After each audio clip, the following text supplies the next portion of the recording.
gavana puoch gi pak kuom tich mosechako kendo keto mise motegno e weche mag thieth kod osuru to kod ler mar aluora. Erokamano ahinya. Ote mag puoch gi pak bende pod medo mana donjo. Tom Omino warwako gavana Gladys Wanga wacho ni apenje ni en ang'o ma ginyalo timo mondo pending bills ochul mapiyo mondo kik Gladys tigi pesa mang'eny e recruitment expenditure moingo development. Pesa mang'eny onego dhie development, matine monego bedi bedo kata ka ichulo bills. Mano wach machielo mabende ang'orango ka wasekawo ote gi duto.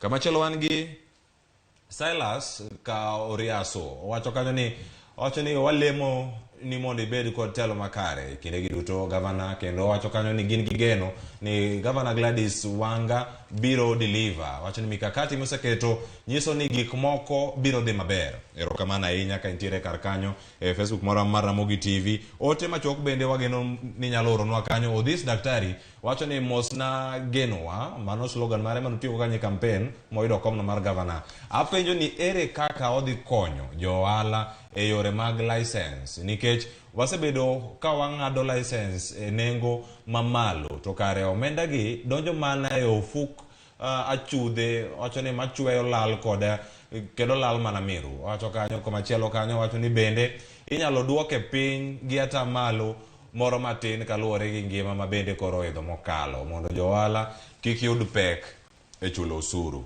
Achak gi mano gavana, mano ma or kanyo madhi kanyo mogik, mano moyudo kanyo mowuoka kuom janeno wa Ramogi TV, duoko piny omenda mag lesen kaachiel kod chenro moro amora mantie mar bero gigo ne jo ohala. Kaeto wach macha omenda miketo expenditure kaachiel kod mago bende mag dongruoge gi mago mitiyo kuom chulo bill, mano moyudo kanyo kuom Omino. Wanya yudo mana mathoth kwa kuom. Erokamano. Apani Odhise mowacho ni ere kaka wang'iyo weche mag licenses. Gisebedo ka gichudo to kare samoro pesa dhi manie ofuka chude. Mane momiyo wacho ni niya, kidwa chulo license, chul gi M-Pesa.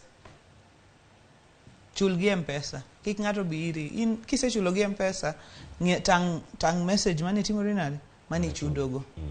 Building plans obedango sani wachako one stop shop en Homa Bay kacha iluonge ni Osuru Center. Osuru Center kidhie ibro yudo departments gi tete mondo waket yot mar building plans gi gik mamoko. To korka license kono ibro chulo directly so that onge ng'ama lal gi pesa ni dhie sirkal direct. Kopogore gi mano wacho ni wang consider duoko chien rates mag osuru. Apani ka wasechoko osuru mwang'iyo mwa measure to wabong'iyo ni ere finance bill kabiro, ere kama wanyalo duoko piny, ere kama wanyalo ting'o malo mondo mi osuru pod beda lakini ji ok ohinyore. Mano ing'iyo gi county assembly sama giloso finance bill. To wabo make some proposals around that. Owacho ni recurrent, Omino wacho ni recurrent versus development. Recurrent nyalo mana bedo matin kiduoko kata wage bill chien. Sama wage bill osekawo 55% to nego bed 35%. Of course recurrent ni dhi malo. Nikech sirkal be nyaka ringi, geche nyaka ringi, ji nyaka chul, ji nyaka dhi field, nyaka ging'i gik matimore. Obviously ok inyal bedo gi enough money for development. Lakini ka wan gi pesa kaka mar revenue, on source revenue, mano wan gi thuolo mar keto pesa no te e chenro mag dongruok. Wabo yudo ka wan gi dongruok e percentage ma malo. Ng'ato wacho wach mar osiptal. Hospital kata sani e dwe mana mane wadonjo ni an asebedo hospital, an go office hospital mar referral kanyo mabede mapimogo kaka gik moko dhi. Sani wasetimo improvements mang'eny e weche kaka yudo thieth e hospital. Adwa kwayo ng'ata mondo dhi one between sani gi kaka ncha entie. To kopogore gi mano mana mwatimo maonge gedo, onge gimoro amora, en mana neno ni yath ntie. Inti watimo gimoro ni pesa mo hospital choko gibedgo mondo mi gi bed ni ginyalo budget. Ginyalo wacho ni waonge glove wadhi wang'iewo. Gima wadino sani manyocha dhi ayudo kapod timore matin ni onge ng'ama onego gol ni dhi ng'iewo yath ma basic oko. Mano dwa ni mondo yudo ni dhi ng'iewo antibiotic oko mar hospital. Mano gima dhi bedo a thing of the past. Ok nyal timore kamano. Koro hospitandwa bro ruenyo ji mang'eny. Matiegni ka odhi Yeah, ruenyo ji. adhi ruenyo ji mang'eny. Gik moko thoth kendo wawacho ni sa nyalo bedo ni mayo wawang'wa kendo sani koro ka watieko. Ote thoth bende wamedo mana yudogi e Facebook karka kata ote machuok bende pod wameno yudogi. Kevin Ouko ja Korumba wacho kanyo ni governor otem Lake Region Economic Block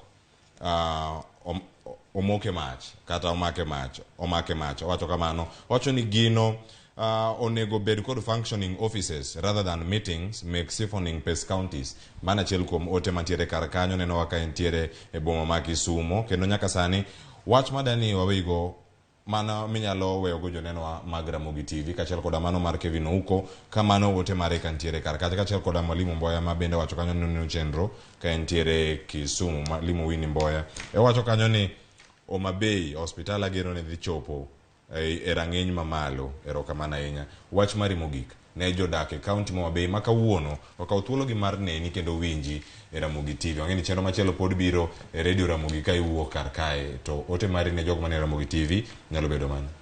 Erokamano ahinya. Aparo ni Ouko wacho wach mar Lake Region Economic Block. E dwe ni wadhi romo kaka Lake Region Economic Block mondo mi wang'i chenro mwanyalo riwore. Kata kapok seche go romo inchu neno ka counties mani Lake Basin nyochwa romo Kisumu kane wan hosted by Professor Nyang'nyong'o mondo wang'e ni ere kaka wanyalo develop dho nam lakefront development. Masani wan e chenro kaka wan kaka Homa Bay wan e chenro mar keto Lakefront Development Corporation ma Homa Bay mondo dho nambe wago obed gik manyalo kelo nwa ohala kwariwore gi Kenya Ports Authority ma be loso ports wa matindo tindo mani Kindu Bay, mani Homa Bay, man Beta, man Sena, Mfangano. Mano dhi nyime sani kaka Lake Basin counties. Lake Region Economic Block be obro romo wadwa no bed vibrant mondo mi okonywa e bargaining kaka oganda. Kopogore gi mano gima dwa na wach ne jo Homa Bay kaka wach na mogik adwa na wach ne jo Homa Bay mora manena nyocho miyo watich an ka achiel gi Mheshimiwa Yugi Magwanga ma en deputy mara wadwa ni mondo wati wadwa ni mondo warie gik manyocha okoriere wadwa ni mondo wakel Homa Bay e top 10 counties mondo ma otimre konywa uru gi wach mar revenue collection jotich matiye county ma Homa Bay konywa uru golo wach mar mibadhi mondo ka ng'ato dwaro service oyud service moko chuno ni nyaka oket gimoro ka ng'ato tiyo tich kaka contractors wa mabeno penjo wach ma pending bills waketo committee mar vetting the pending bills mondo kik wabed ni wachulo jok mano supply hewa and others lakini genuine suppliers wabro ensure ni waketo negi pesa mondo gimbe wachulgi nikech gimbe gin jo Homa Bay kata kok gin jo Homa Bay gin jo mane otiyo mane pesa gikawe bank gi kuonde mamoko wadwa neno ni ochulgi to kwadwar niya ni kochul ng'ato pesa ni to ng'ato lawi ni ambe miya pesa moro kanyo emi pesa na to imbe ni tiyo gi pesa mondo tijno otire mano gik mwadwa ni wagolo oko wach moro ka ng'ato biro iri ni governor be nyaka terne gimoro e wach mani tiyo ni mano ng'ama wuondi ok wadwar gimoro wadwaro tich maler wadwaro tich maber wadwa ni ji otiek tijegi kano mi contract tiek tiji deliver something good to the people. We want to bring Homa Bay to top 10 counties. Not only a revenue collection, a performance marwa as a county. And we will do it and we are committed to it. Nwagonero kamano kwa thuolo matwa kodo cheno mar pinyo kinyi maka one Ramogi TV mano Gladys Nyasuna Wanga mabena wan go governor county ma Homa Bay thuolo ni mane wayudo matwa kodi kamora mora ma entiere ni mane neno wamedo mana goyo ni erokamano kuom bedo kodwa kacha ote pod medo mana donjo twak ma kama pod nitie governor ka yudo thuolo dhi kale page mar Ramogi TV kacha gintiere kod penjo mathoth mantiere kar kacha jogi marange kendo manyalo duoko penjo makamagi kidu thuolo duok ge mondo mi giwinjgi gintiere kar kacha CDA Suguyu wang'eng'eny nigi yote mare kacha Eriki joki mote mano wasesomo chape na 10 ore kacha Eriko namba 7 bende wacho kanyo Madam Gladys wacho ni that wage bill ma 55% wacho ni overrated wacho ni go bedi kacha out 35 ere kaka nyalo duoke nyaka piny kacha mane weche mantiere kar kacha Fred Okeo bende wacho ni Fred Okwany wacho ni kulipa ushuru ni kujitegemea kabisa omiyo waduto wari uru lwedo mondo wakony Governor Gladys Wanga choko usuru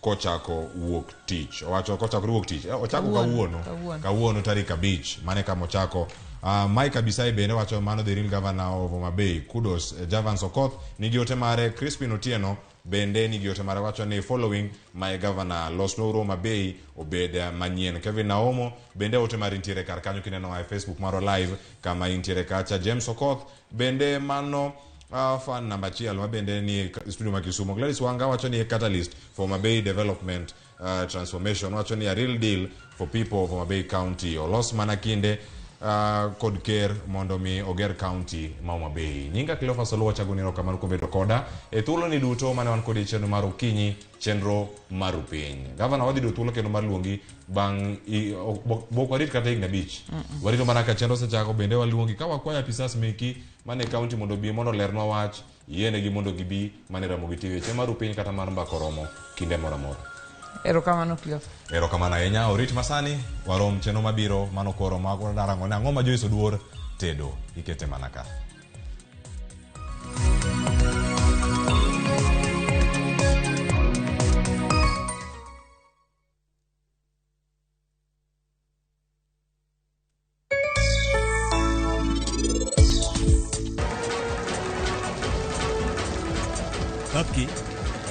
Kapki tima ng'o ko sana. Kang'o miyo dhi e mtoka mar True?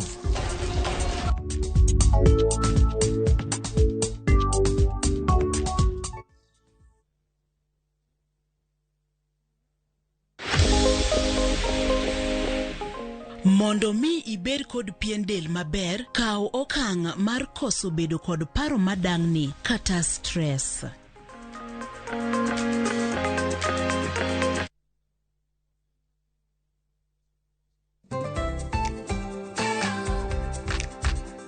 Ng'ama miyo ong'eyo ber mar tim makare kaka math mokinyi manigi ndhadhu kendo milimili kod blue band pile ka pile opong'e gi omega 3 kod omega 6 gi teko madwarore.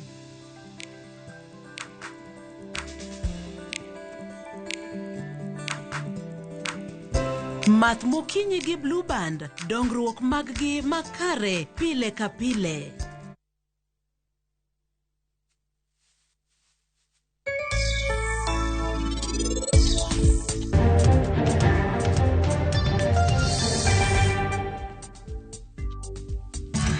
Ok alose alosa ni an atiyo kode kenda, alose tause, en biashara.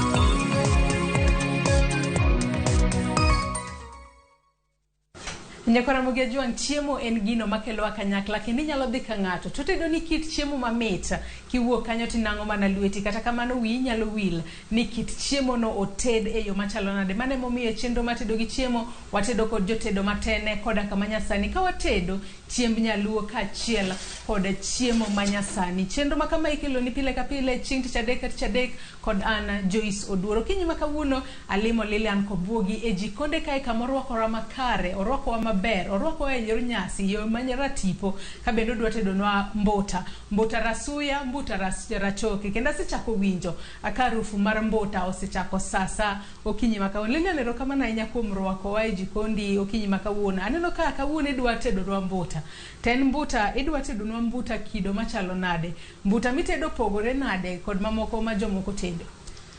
Mbuta matedo opogore matin gi tedo nikeche mbuta ji mang'eny okia tedo sana mon manyasani okia tedo mbuta. Wanyalo ng'e ni mon.com mon.com gi dho joka